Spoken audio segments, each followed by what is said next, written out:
ख़ास वीडियो साईं निहाल मकवाणा ॻोठ बंटाड़ी खां अव्हां जे नाले रिकॉर्ड कयूं था। ठीकु आहे त यार अव्हां जे पासे में ॻोठ आहे गढड़ो, अव्हां ख़बर बि आहे सभु, त हुन में ॾिसो केॾी पाणी जी खोट आहे।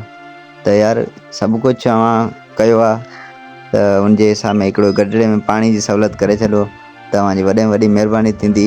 असां ॿुधो आहे ग़रीबनि जी जाम मदद कंदा आहियो, ख़िदमत कंदा आहियो। उनजे हिसाब में असीं बि विज़िट ते वियासीं, बसि अव्हांजो वीडियो ई रिकॉर्ड करे छॾियो। त ॿी गवर्नमेंट सां असांखे को उमेदु कोन्हे, असांखे ख़बर आहे असांजे आस पास सभु चाहींदड़ अव्हांखे आहे। त उन हिसाब में त हीअ वीडियो महिरबानी करे हिन जी जेको रिज़ल्ट वापसी मिलंदी, छो त हिन में ॾाढी मुसीबत आहे ॻोठ गढड़े में पाणी जी। हिकिड़ो खारो पाणी आहे, ॿियो जाम परे आहे। उनजे हिसाब में त वीडियो रिकॉर्ड कयूं पिया त थी सघे हिन जी वापसी रिज़ल्ट मिली वञे। महिरबानी थींदी अव्हांजी, त हिननि जो भलो थी वेंदो। पाणी हिकिड़ो एरोप्लेन या एरोप्लेन कोई बि लॻाए ॾिजो त वॾी महिरबानी थींदी अव्हांजी। साहिबु निहाल मकवाणा साहिबु, के बि अलाह साईं अव्हांखे इज़त वॾी ॾिनी आहे। उमेदु आहे त सदाईं इज़त तव्हांखे मिलंदी रहंदी, छो त तव्हां कम अहिड़ा करियो पिया असांजे सभु ॾिसो। छो त यार मेन इंसान जी ॻाल्हि आहे पाणी, उहो बि हिते सहूलियत न आहे त पोइ इंसान ज़िंदगी कीअं गुज़ारींदो। त यार हीअ वीडियो अॻिते शेयर कजो, छो त हिन वीडियो में पाणी जे बारे में जेको सहूलियत आहे उहो मालूम कई वई आहे।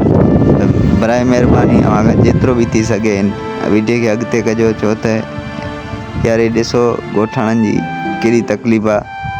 बराए महिरबानी हिन वीडियो खे थोरो अॻिते शेयर कजो, छो त हिन ॻोठ में पाणी जी सहूलियत थी वञे। यार अहिड़ियूं गर्मियूं आहे, न हुन वटि पाणी आहे न ॿियो आहे, त उहो ज़िंदगी कीअं गुज़ारे।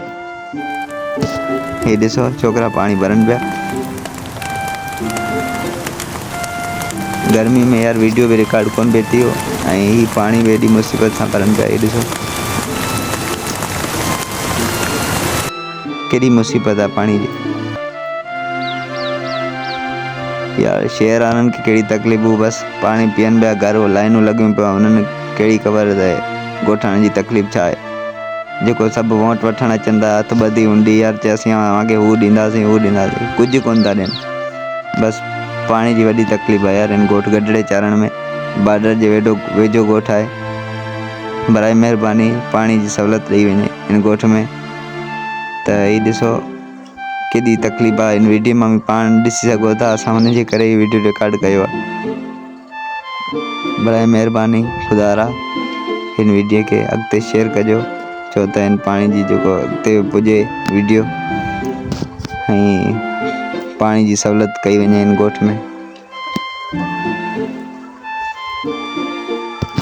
यार गर्मी एॾी हुई, वीडियो बि रिकॉर्ड कोन पियो थियो। बसि ही वीचारा छोकिरा पाणी भरी वेंदा आहे वापसी, त हिननि ॾे पंहिंजे दिलि ते हथु रखो, केॾी तकलीफ़ थींदी हूंदी।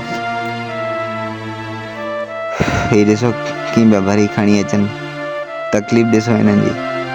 पोइ मूंखे ॿुधाइजो। यूट्यूब वारा हिन खे वीडियो बि शेयर कजो अॻिते।